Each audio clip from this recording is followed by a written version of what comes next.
Saya hanya berbagi pengalaman bagaimana saya ditempa Tuhan di dalam hidup dan berkehidupan. Tentunya banyak sekali tempaan. Ya, saya rasa untuk para murtadin khususnya ya, pasti mengalaminya itu. Cuman di dalam keimanan, di dalam firman Tuhan yang saya dalami, ada kekuatan dan damai sejahtera di dalam Tuhan. Itu yang akan saya bagikan. Pengalaman, yaitu pun seandainya Anda mau bertanya dan saya bisa menjawab. Bukan berdebat, sekali lagi bukan berdebat. Karena firman Tuhan itu bukan untuk diperdebatkan, tapi untuk dibaca dan dipahami. Ya, kadang-kadang saya juga bangga untuk para apologet muda yang wow, semangatnya untuk berbagi pengalaman atau firman Tuhan. Cuman sangat disayangkan kadang-kadang di dalam isinya itu ada perdebatan yang saling melukai. Padahal di dalam firman Tuhan sebenarnya, di dalam istilah ya, ini istilah saya ya, syahadatnya orang Kristen itu, kasihilah sesamamu manusia seperti engkau mengasihi dirimu sendiri. Siapapun yang membenci secara pribadi kita sebagai seorang murtadin atau membenci Sang Pencipta Allah yang kita sembah, itu seharusnya ya kita bawa ke dalam kebenaran yang sebenar-benarnya di dalam Tuhan, karena Allah yang kita sembah adalah Allah yang hidup. Dan sekali lagi, saya tidak mau berdebat tentang keimanan masa lalu, tapi kalau Anda bertanya, seperti apa saya menjalani hidup dan berkehidupan sebagai murtadin, banyak sekali saya tempaan Tuhan. Pernah saya sampai mau putus asa dalam menjalaninya, tapi kembali dari mulai saya murtad sampai saya saat ini 46 atau 47 tahun yang lalu, saya tidak pernah mengusik-ngusik keimanan masa lalu, apalagi menjelek-jelekan. Karena di dalam firman Tuhan kita tidak boleh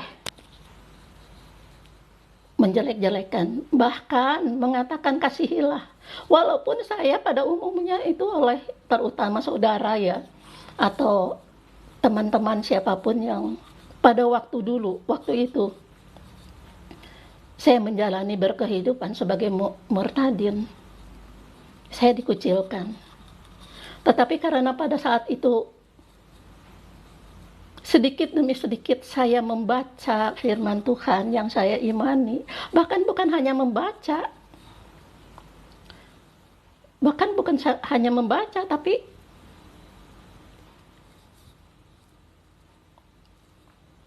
maaf, saya masih belajar untuk live ini, jadi saya bingung nih, ada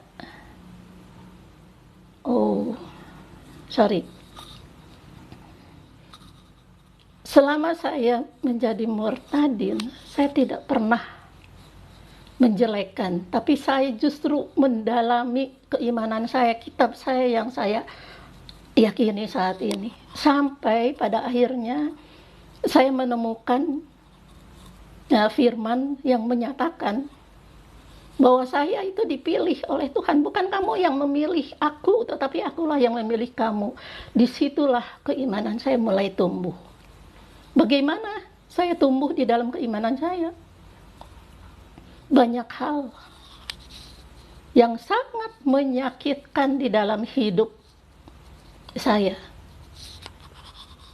Terutama kalau saya misalnya diejek atau saya dihina, bahkan saya dijauhi, disakiti oleh orang yang tidak seiman dengan kita, itu tidak terlalu sakit. Karena apa? Karena mereka tidak tahu apa yang saya imani sekarang. Tapi inilah tempaan Tuhan yang maha hebat. Saya difitnah oleh orang yang seiman. Itu yang kadang kita mengasihi orang, dan orang yang kita kasih adalah memfitnah, menghina, bahkan mencaci maki, menjelek-jelekan. Disitulah tempaan Tuhan buat kita semua, terutama untuk para murtadin yang baru-baru murtad ya. Yuk kita diskusi, yuk kita bicara tentang keimanan yang Anda imani pada saat ini. Dan untuk teman-teman yang mungkin masih di luar sana yang mengimani keimanannya, jalanilah hidup Anda dengan baik. Artinya baik, keimanan Anda adalah tentang Allah yang maha pengasih, maha penyayang. Dan saya juga tahu maha pengasih, maha penyayang itu bukan untuk mencaci maki atau apalagi menghina.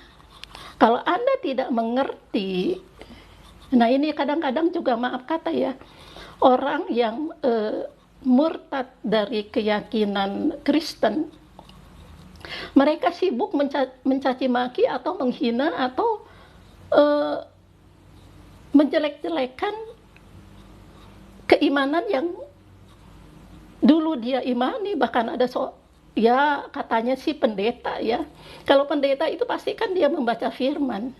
Atau kalau membaca firman setidaknya dia tahu kalau firman itu mengajarkan kasih, bukan caci maki, bukan saling debat. Jadi kalau untuk orang-orang yang murtad dari keimanan Kristen, para pendeta atau para mualaf di dalam iman sebelah ya, yang saya dulu imani, tolong Anda pelajari dan Anda imani, Anda pahami kitab yang Anda yakini saat ini. Bukan malah mengutak-ngatik kitab yang masa lalu Anda imani. Saya selama hidup saya sebagai murtadin, dan tentunya mu'alaf di dalam Alkitab, murtad dan mu'alaf itu kan, kalau murtad kita keluar, kalau mu'alaf itu masuk. Dan saya murtad dari keimanan yang lalu, dan saya mu'alaf, saya masuk dan memahami dan meyakini, bahkan mendalami Alkitab. Sebetulnya kita harus meyakini, dan bukan hanya meyakini aja, tapi memahami. Sesudah memahami ya kita melakukan. Itu yang diajarkan oleh iman Kristen. Ya, di dalam iman Kristen kita bukan hanya membaca atau mendengar. Ya seandainya misalnya Anda orang-orang Kristen, anak-anak Tuhan, ya di sini saya menghimbau kepada Anda untuk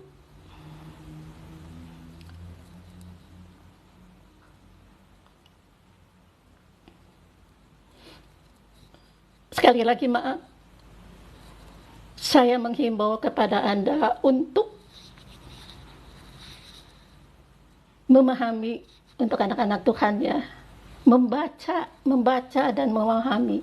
Tapi kalau sudah memahami, kita baca di dalam firman Tuhan, Yakobus 1 ayat 22, jadilah pelaku firman. Nah, pelaku firman itu yang seperti apa?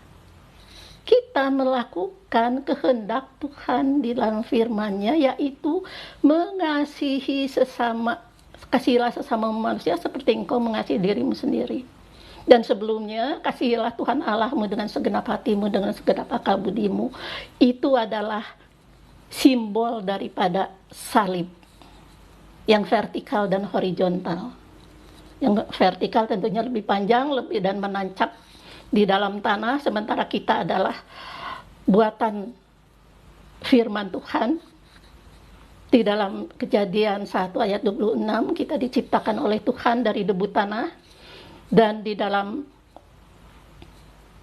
salib yang vertikal tentunya kasihlah Tuhan Allahmu dengan segenap hatimu, dengan segenap akal budimu, dan dengan segenap hati dan pikiranmu. Itu. Dan kemudian hukum yang kedua adalah kasihilah sesamamu manusia seperti engkau mengasihi dirimu sendiri. Itu ajaran kasih itu ya. Wah, kalau kita dalami dan pahami, memang terus terang ya, dulu mula-mula saya menjadi seorang Nasrani, seorang Kristen, saya sakit hati. Bahkan oleh sesama seiman aja saya disakiti atau difitnah. Wow, sakitnya bukan main. Sampai sempat jujur saya mau menghabisi nyawa saya. Tapi kalau kita sudah dipilih Tuhan, bukan main. Tuhan akan menyertai kita di dalam sikap dan perilaku kita dengan bimbingannya di dalam kuasa Roh Kudus. Nah, ini tentang Roh Kudus juga ya kita harus pahami, di mana di dalam Kejadian 1 ayat 26, di Kejadian 2 ayat 7, Tuhan menghembuskan nafas ke dalam lubang hidung manusia dan jadilah manusia itu hidup. Nah, Roh Allah sebetulnya ada di dalam hati kita. Roh Kudus Allah ada di dalam hati kita. Kalau kita peka, sekali lagi, kalau kita peka dan berserah kepadanya. Ya, kalau kita peka dan berserah kepadanya, Tuhan akan memberi hikmat melalui kuasa Roh Kudus. Apa yang kita lakukan, apa yang kita hadapi, termasuk dan terutama di dalam pergumulan-pergumulan hidup.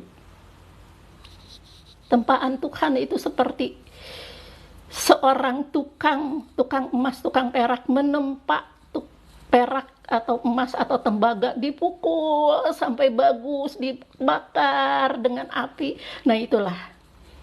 Kembali saya menyimak tentang baptisan, di mana manusia atau hamba Tuhan membaptis manusia dengan air, tetapi firman Allah yang hidup membaptis kita dengan roh dan api. Disitulah bagian kita untuk menjalaninya di dalam roh dan kebenaran, di dalam api yang Tuhan tempa, di dalam keberserahan kita kepada Tuhan. Puji Tuhan, saya dapat melaluinya dengan damai sejahtera Tuhan. Dan tidak berhenti sampai situ. Siapa kira kita manusia semua pasti punya pergumulan, punya persoalan, punya masalah. Banyak sekali yang kita hadapi. Selama kita punya nafas hidup dan berkehidupan di dunia ini, mau yang miskin apalagi yang kaya, tidak ada yang tidak punya masalah, pasti punya masalah. Nah, masalah itu harus dibagaimanakan, tentu harus diselesaikan. Diselesaikannya dengan cara apa? Keberserahan kepada Tuhan di dalam kuasa Roh Kudusnya. Itu yang saya jalani, itu yang saya alami. Satu hal kesaksian saya, satu saat saya pernah difitnah, dan fitnah itu menghancurkan hidup dan berkehidupan saya. Yang namanya fitnah ya pasti menyakitkan. Dan manusia mengatakan fitnah lebih kejam dari pembunuhan. Iya, itu saya akui. Tapi di saat-saat saya ingin menghabisi nafas hidup saya, karena saya sudah dipilih Tuhan, Roh Kudus mengingatkan saya. Itu yang saya alami, yang saya dapatkan. Hai anakku, jangan lakukan itu. Saya siap-siap mau bunuh diri waktu itu. Jangan lakukan itu. Karena masa depan kedua anakmu ada di tanganmu. Bangkit dan saya akan menyertaimu dan memberi kekuatan. Wow, saya tidak pernah menyangka itu adalah suara Tuhan. Tapi pada kenyataannya itulah. Saya mengimani dan saya juga akhirnya pada saat itu saya mendapatkan, oh iya, inilah yang dipilih Tuhan. Jadi bukan saya yang memilih, walaupun pada dasarnya, pada permulaannya mungkin sebagai manusia saya keluar dari keimanan saya yang dulu. adalah kehendak saya, atau ya saya mencoba ingin menjalani hal itu dengan saya berpindah keluar dari agama yang lalu karena saya terlalu banyak kepahitan-kepahitan di dalam keluarga, di dalam hubungan keluarga sebagai anak dari orang tua saya. Permulaannya dari situ, dan saya keluar. Tapi pada kenyataannya begitu saya jadi anak Tuhan, tempaan itu lebih dahsyat lagi. Tapi tempaan Tuhan pada saat kita percaya kepadanya, itu bukan tempaan yang menghancurkan, tapi tempaan yang menghidupkan kita kepada iman yang sungguh-sungguh mengasihi Tuhan dan dikasihi Tuhan. Karena saya belajar bagaimana sih cara mengasihi Tuhan, dan bagaimana sih saya cara mengasihi manusia. Dulu saya seorang yang keras kepala. Wow, saya kalau debat nomor 1, tapi pada saat ini sekarang saya tidak mau berdebat dengan siapapun. Karena firman Tuhan itu bukan untuk diperdebatkan. Terima kasih. Kalau misalnya Anda ingin berdiskusi, saya belum tahu caranya ini seperti apa, karena saya jujur saya baru pertama kali ini saya live belajar dengan seorang lansia yang gaptek di dalam teknologi, tapi saya belajar sendiri. Ya mudah-mudahan ada yang bisa memberikan masukan-masukan seperti apa sih cara live itu. Karena selama ini saya hanya mendalami firman Tuhan, dan saya berbagi hidup dan kehidupan saya dengan perilaku saya di sekitar saya. Puji Tuhan.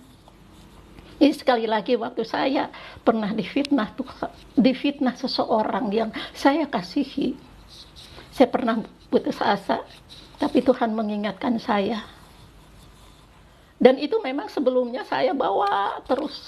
Rasa sakit hati dari fitnahan itu saya bawa terus.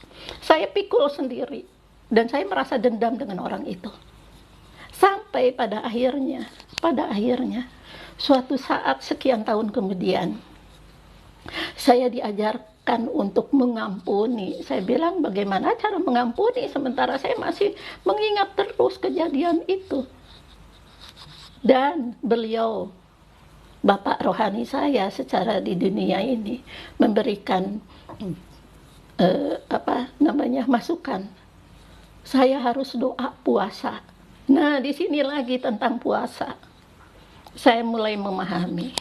Dulu waktu di keimanan saya, ya selain puasa Senin Kemis, ya ada puasa 1 bulan penuh. Itu yang diwajibkan. Saya dulu waktu mulai masuk agama yang sekarang, oleh orang terdekat saya dikatakan, kita sekarang sudah tidak perlu puasa karena sudah dipuasakan oleh Tuhan kita Yesus Kristus selama 40 hari. Itu saya imani sebelumnya. Dan sebagai seorang yang masih muda, yang dulu merasa terbeban dengan puasa, dan jujur kalau dulu saya, ya pasti ya juga ada banyak anak-anak yang melakukan itu. Dari rumah puasa datang keluar rumah, ya kita makan ini itu, ngobrol dengan teman-teman, dan pulang kembali berpuasa dan buka puasa. Itu yang saya lakukan. Dosa saya waktu itu seperti itu. Tapi pada saat sekarang di dalam Kristen, doa puasa itu wow, bukan main. Dan itu Tuhan yang kita imani, Yesus Kristus yang adalah firman yang hidup dan yang menghidupkan, itu yang menjadi manusia. Dia turun ke dunia sebagai manusia, dia memberi contoh kepada manusia bagaimana kita harus bertingkah laku seperti dia yang mengasihi kita. Dan Yesus turun ke dunia bukan untuk menyelamatkan orang yang benar. Jadi orang-orang yang merasa dirinya benar, yang merasa dirinya saya yang paling benar, keimanan saya yang paling benar. No, bukan seperti itu. Tuhan menyelamatkan orang-orang yang berdosa seperti saya, dan memberikan contoh saat dia ada di dunia. Siapa dia? Yaitu Yesus. Yesus yang dilahirkan melalui Maria dari Roh Kudus Allah. Ya, seperti yang kita imani di dalam iman Kristen, kalau Allah yang kita sembah itu adalah Allah yang roh. Di dalam Yohanes 4 ayat 24, hendaklah kamu, Allah itu roh, barang siapa menyembah dia, sembahlah dalam roh dan kebenaran. Dalam roh dan kebenaran adalah roh kita, hati kita. Makanya dikatakan kalau keimanan itu identik dengan rohani, karena itu berhubungan dengan roh, dengan hati kita, bukan dengan pikiran. Kadang-kadang pikiran kita itu juga dikuasai oleh dunia. Bahkan di dalam Tuhan katakan iblis berusaha untuk mengklaim pikiran kita, untuk kita menjadi manusia duniawi, mencemooh, iri hati, mendengki. Itu di dalam pikiran. Tapi kalau pikiran kita connect dengan roh kita, dengan hati kita, otomatis tubuh kita yang kita gerakan adalah tubuh yang penuh kasih, damai sejahtera yang Tuhan ajarkan di dalam firman itu sendiri. Banyak hal yang saya pahami di dalam keimanan saya. Entah itu tentang Allah Tritunggal. Pernah saya memberikan ulasan di TikTok atau di YouTube tentang Allah Tritunggal. Pemahamannya, silahkan kalau Anda yang belum melihat, cari di dalam TikTok saya tentang Allah Tritunggal seperti apa. Ya mungkin karena keterbatasan saya berbicara, kadang mungkin ya tidak, kurang dipahami, tapi saya berdoa dalam nama Yesus.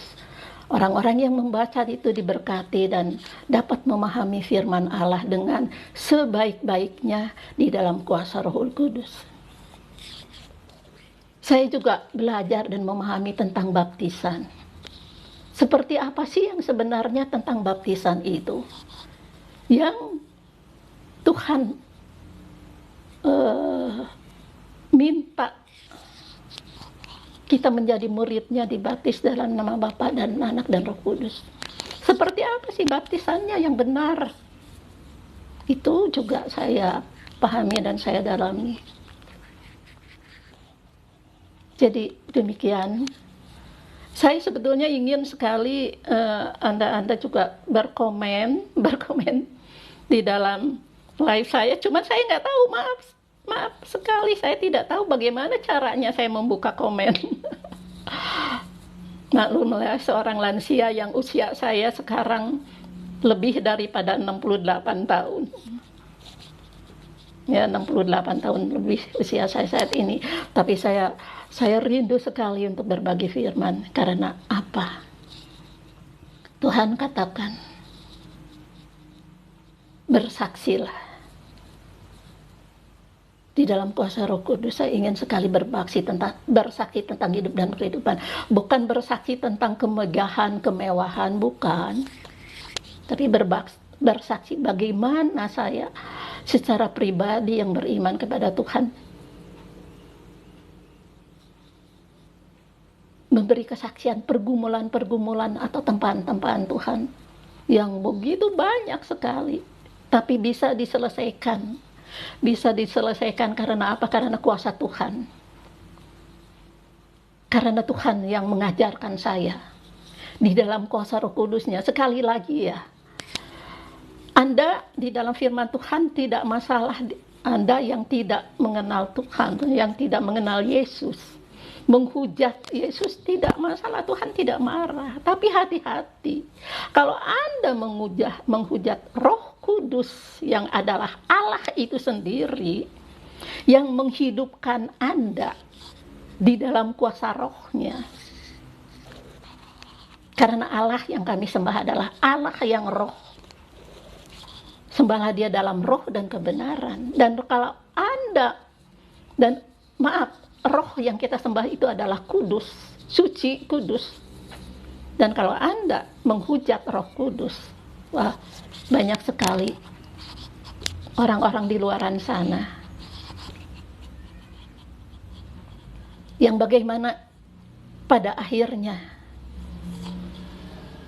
Tuhan memberikan hukuman.